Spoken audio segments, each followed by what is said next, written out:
everyone, I'm Larissa Russell of Creative You, and I'm your host of the Creative Soul Healing Podcast. Here's where we talk about the connection between creativity and healing by interviewing amazing creatives, spectacular healers, and inspiring people who have used creativity in their healing. What does it mean to be creative? What is creativity? You don't have to write a best-selling book or paint a masterpiece or even play in a rock band. Creativity is in everything that we do, in the ways we think, in the way we run a business. In our everyday lives, we are creative all the time. Let's talk about how we are creative and how creativity helps us heal mentally, physically, and emotionally, right now on the Creative Soul Healing Podcast.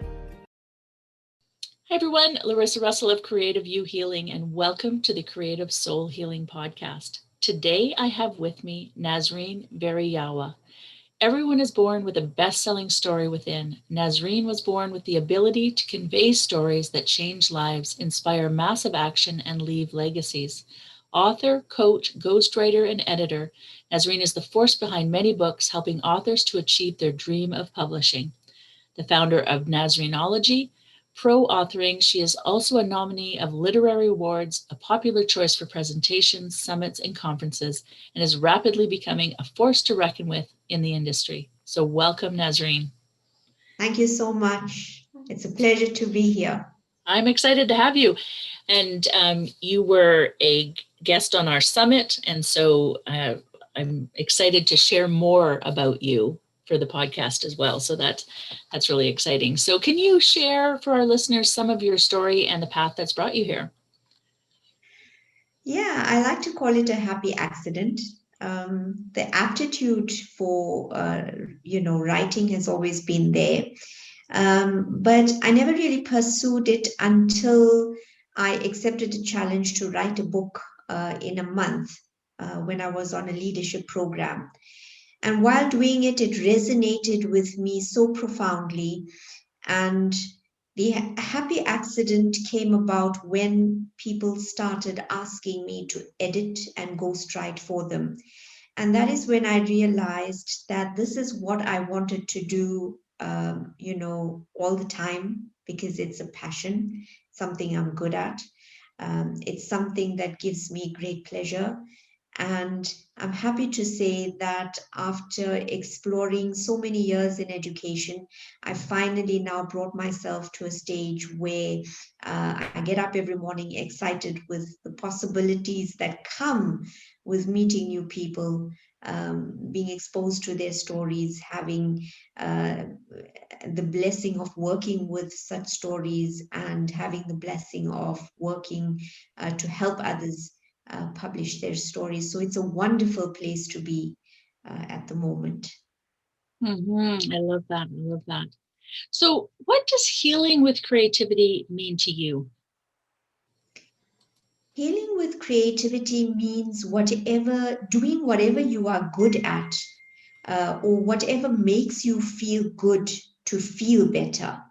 That would include using anything outside of medical help to calm you down, maybe to raise your spirits, maybe to help make difficult situations easier for you, make you, enable you to make difficult decisions.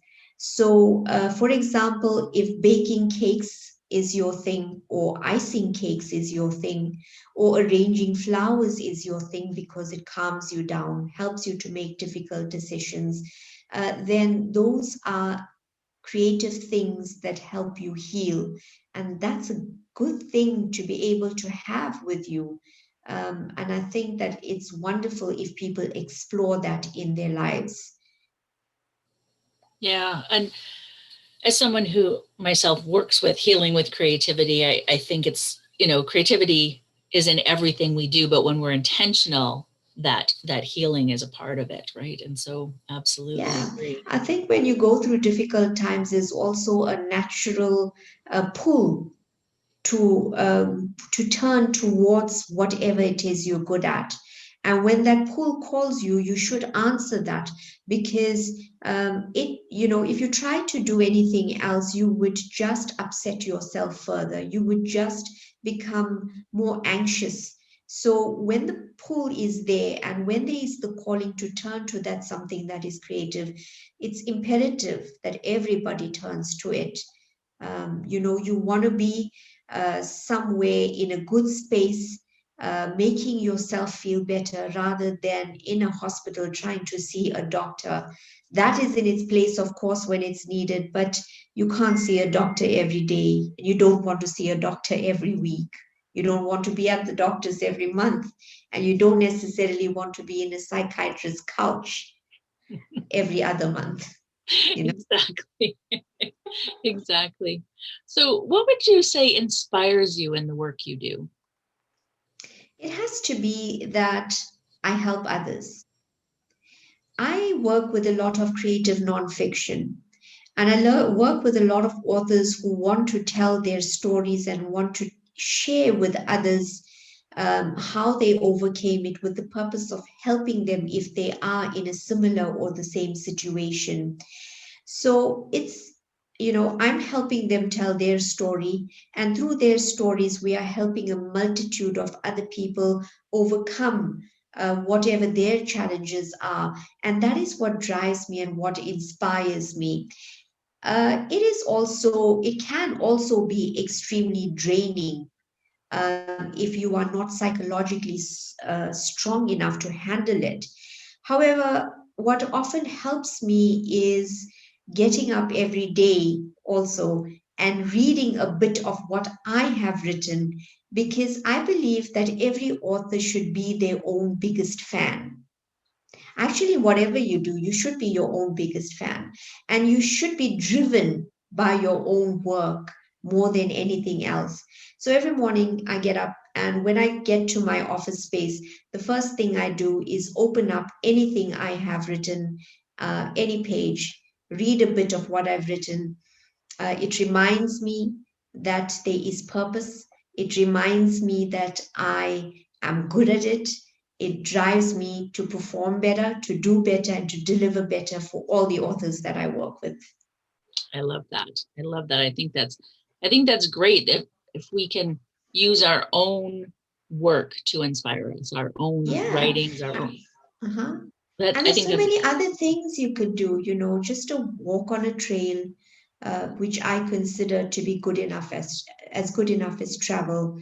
Just cooking up something that you haven't tried before. Coloring also inspires me a hell of a lot. And then transcribing that coloring into a story or a journal gets me going as well. So there are any number of things. Every person knows what their zone is, and every person should just go to their zone to heal. yes. I love that. I love that. So one of the things that comes up a lot for creatives and healers is the monetizing, right? Mhm, So charging for our creativity or our healing. What are your mhm. thoughts on that? You'd pay to see a psychiatrist, wouldn't you? Hmm. You'd pay to have medication from the pharmacy, wouldn't you?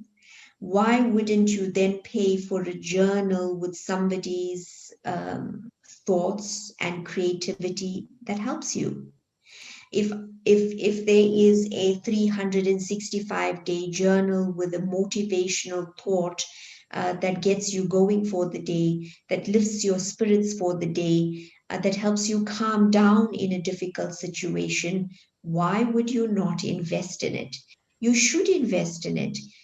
These journals or these works of art that people spend hours in, although it is their form of healing, it is also their share. They are sharing with you. Why should they not be paid for it? So I am extremely for it. In fact, I have recently gone into journal creating, and I am using my professional quotes and my healing and motivational quotes, and I am putting them into journals, and I am putting them out on the market because I believe that when a person has the ability to motivate others and to inspire others, they should use a multitude of platforms to do that, You don't only have to get onto a stage to do it. You don't only have to write a whole book to do it. You can do it simply with a sentence or a word or a phrase every day if you like and help somebody along. Why not? I love that. So, what would you say is the creative modality that you use the most for yourself? I use a combination of journal writing and art. I like to use coloring books when I feel extremely anxious, when I feel extremely tired and I don't want to be in front of the computer. I have days on which I detox from technical stuff in my life. There are days when I don't want to look at a computer screen. I don't want to scroll Facebook. I don't want to use Instagram. I don't want to be taking pictures of what I'm doing. And I don't want to inspire anybody else but myself. I just want to be with the things that make me happy. So I get into my zone and I use coloring books to color. I'm extremely fond of the mandala coloring books that you get. I use those. But then I also like to take the pictures that I've colored in and I like to put them into the journals that I'm using to journal, whether they are my notebooks or my diaries or the journals that I use to write my thoughts in. I like to use color because color just raises my spirits. So immediately when I look at my pages, I'm extremely I feel a little lighter, a little happier. And once I've written and resolved what's bothering me through my writing, um, you know, I'm able to become productive and a little bit more noble after that. Mm-hmm. So that's primarily what I use. And I think of a journal as a friend, actually. A journal is actually better than a friend as far as I'm concerned, because when you think about it, the journal takes all your thoughts and never complains. The journal never second guesses what you have to say. It never stops you and says, but did you think about this? Or, but don't you think you are overreacting? Or, hold on now, your feelings are a little bit unwarranted. It wasn't really that way. A journal never complains about being tired of listening to you. And it never has a problem with you scribbling all over it or it imbibing all of your negativity. So, a journal is a person's best friend, I think. And sometimes she even accepts your bad language. It's so true. I'm a huge proponent of journaling, and I think it's so important. And I love Most that way. importantly, a journal will never tell on you. That's right. A journal will never tell your secrets. I mean, except if someone discovers your journal and is rude enough to go through it. But the journal itself will never let you down. You never have to worry about it. That's so true. So true. So, what would you say you are the proudest of in your life? I'm not generally a person of pride. Mm-hmm. Okay, there are things I take pride in, like my work and my the authors that I help. Um, I think I'm just proud of the way I've handled life. I'm Mm-hmm. proud of what I've come through and where I am now. More than proud, I'm just grateful for it. I'm grateful for the experiences. I'm grateful for the decisions I've made. And I'm grateful for everybody that has had the backbone to stand behind my decisions and see me through it. Um, and I'll continue to be proud and grateful for them as they come into my life and as they leave my life also. I like that. That's yeah, I love that. So, if you could change one aspect of our society through the work you do, what would that be? Right about now, I really want to wave a magic pen and wish away false news, Mm. fake news. Um, I'd go as far as to say I would put a halt on social media. I use social media widely for business purposes, but I would wipe away the other um, results of having it around, the other negative results like terrorism, um, recruiting terrorists, fake news in terms of politics that is creating havoc around the world. And I'm being vocal about it in my writing as well. Through the last year, for example, I was on the Golden Truths Award category. I had a story that was shortlisted for the Golden Truth Awards, and it focuses specifically on eliminating fake news and being responsible as authors in the way we deliver the content that we deliver.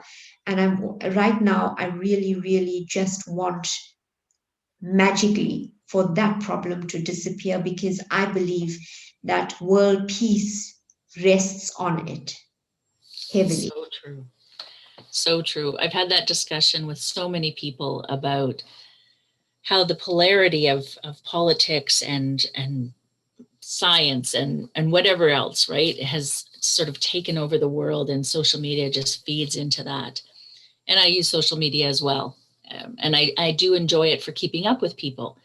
Absolutely. But there are some negative issues with it for sure. And I think, in short, what I'm trying to say is social media, by definition, is social. Why not let it just be social? Mm-hmm. Yeah. Yeah. I like that. So I haven't met a woman yet who hasn't struggled with imposter syndrome. Mm-hmm. Have you struggled with that? And if so, how have you worked through that? Yes. I will tell you that I used to suffer from it extremely gravely when I first started authoring, even when I was teaching. There's always the inner voice that's second guessing the decisions you make, or second guessing your abilities, your aptitudes. And there is always the thought as the author that my work is not good enough. It's never going to stand up to the other professionals out there. But I just have to keep reminding myself, and I think every author has to keep reminding themselves that there is an audience for every type of book out there. There are authors who will write a similar message as yours or a similar book as yours. But then there is also an audience who wants to hear it specifically from you. And those are the people you need to be writing for. And that's what drives me. But then when I tell you that I read what I have written every morning, that is also my medicine for imposter syndrome. Because what I have read, because what I have written is what drives me and motivates me every day to pick up the pen and do it all over again. Mm-hmm.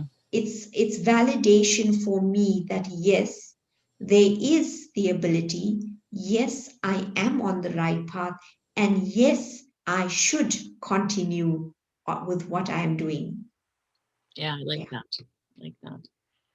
And do you, by chance, have an inspirational quote that you live by, or a motto? Yeah, when I wrote Ignite the Champion Within and Inspire Others to Begin some years ago, specifically on self-care, I said that, and I'll quote myself, self-care isn't selfish. Self-care is a sign that you respect yourself enough to replenish well before you actually give your best off to others. So pray, do your exercises, eat nourishing foods, laugh with your friends, travel to have experiences, develop your mind and your abilities, buy that expensive shoe that you like, do your beauty routine, cry into the best of tissues, and give yourself the best that you can. You deserve to have best. in order to give the best. I like that. And I think as women, we don't do this enough, that you quoted yourself, because we have important things to say. And we don't need to always be quoting other people. And so I love that, the confidence of that. And I wish more women could feel into that. So I think women undervalue their thoughts. mm-hmm. You know, it's just sometimes we're just so busy being angry that we don't see how valuable our thoughts really are. Or we're so busy being caught up and being busy that we never stop to think, hey, I've just had a quotable quote moment. Mm-hmm. And we should do that. We Yeah. should pride ourselves on that. Yes, I love that. I love that. And so is there anything else you'd like to add that we maybe haven't discussed today that you think our listeners need to know? Guys, we are all too busy thinking that this life is too difficult to live. But when you sit and think about it, it's the way you live life that makes it difficult. Nothing has changed except what you have allowed or disallowed into your life. You are in complete control of continuing with it or discontinuing it. Either way, you have choices to make. Make them, and make them for the betterment of yourself. That's all it takes. I like that. I like that. And our mindset is such a big part of how we live our life. So I think that's so important to say that. Absolutely. Yes. And I see here you have a free gift for our listeners, the Rekindle Your Writing Spirit 100 Writing Prompts for Writer's Block. So we'll make sure we have the link up for that. And I just want to thank you so much for being here. I want to encourage everybody to get onto the website and get that book. But not only that book, I've provided quite a few books that are free, that listeners are free to go in and download. It's just value add. It's just my way of helping not only authors, but everybody who may need it. So please take advantage of it and keep smiling, shining, and writing.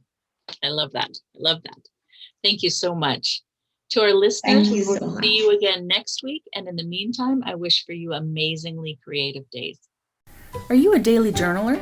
Do you want more creativity in your day? We have 2 great creativity journals to start your day with. One for people who already have a journaling practice, and one for people who are new to journaling. Both are an amazing way to start your day. Both make the perfect gift for a person in your life. Check out Have an Amazingly Creative Day and How Do I Have an Amazingly Creative Day? Both currently available on Amazon. Click the link below to purchase yours now.